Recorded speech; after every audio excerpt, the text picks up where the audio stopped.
আধুনিক সিরিয়ার রূপকার বলা হয় হাফিজ আল আসাদকে। ১৯৭০ সালে দেশটিতে ক্ষমতায় বসেন তিনি। ২০০০ সালে তার মৃত্যুর পর ছেলে বাশার আল আসাদ হয়ে ওঠেন দণ্ডমুণ্ডের কর্তা। তার কর্তৃত্ববাদী শাসন চ্যালেঞ্জের মুখে পড়েছিল ২০১১ সালে আরব বসন্তের সময়। তারপর আইএসের উত্থানে তার চাপ আরও বেড়েছিল। রাশিয়া, ইরান ও লেবাননের হিজবুল্লাহর সমর্থন নিয়ে দেশের রাজধানীতে থেকে ক্ষমতা টিকিয়ে রাখছিলেন তিনি, কিন্তু শেষ রক্ষা হলো না। বিদ্রোহী বাহিনী শনিবার দামেস্ক দখল করে নিলে পতন ঘটে আসাদ সরকারের। পালিয়ে যেতে হয় তাকে। ফলে তার ২ যুগের শাসন অবসানের পাশাপাশি তার পরিবারের অর্ধশতকের শাসনকালেরও ইতি ঘটে। সিরিয়া ১৯৪৬ সালে স্বাধীন হলেও মধ্যপ্রাচ্যের অস্থির দেশটিতে সুস্থিরতা আনার কৃতিত্ব দেয়া হয় হাফিজ আল আসাদকে। আরব পুনর্জাগরণের আঞ্চলিক দল বাথ পার্টির এই নেতা সেনাবাহিনীর সঙ্গে সেতু গড়ে সিরিয়া শাসন করেন। নিজের ক্ষমতা কুক্ষিগত রাখতে তিনি দেশে বিভেদের জালও ছড়িয়ে দেন বলে অভিযোগ রয়েছে।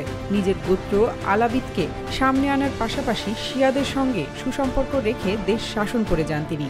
হাফিজ আল আসাদের সম্ভাব্য উত্তরসূরি ছিলেন তার বড় ছেলে বাসেল আল আসাদ, কিন্তু ১৯৯৪ সালে এক গাড়ি দুর্ঘটনায় বাসেলের মৃত্যুর পর সামনে আসেন মেজ ছেলে বাশার। ২০০০ সালে বাবার মৃত্যুর পর তিনি ক্ষমতায় বসেন। তখন নির্বাচনে ৯৭% ভোট পান তিনি, যদিও তার গ্রহণযোগ্যতা ছিল প্রশ্নবিদ্ধ। ক্ষমতা নেওয়ার শুরুর বছরগুলোতে বিভিন্ন পদ থেকে বাবার অনুগতদের সরিয়ে নিজের লোক বসাতে থাকেন বাশার। তার অনুগতরা মূলত ছিল শহুরে অভিজাত শ্রেণীর। সেই সঙ্গে পরিবারের সদস্যরাও সরকারে প্রভাব খাটাতে থাকে।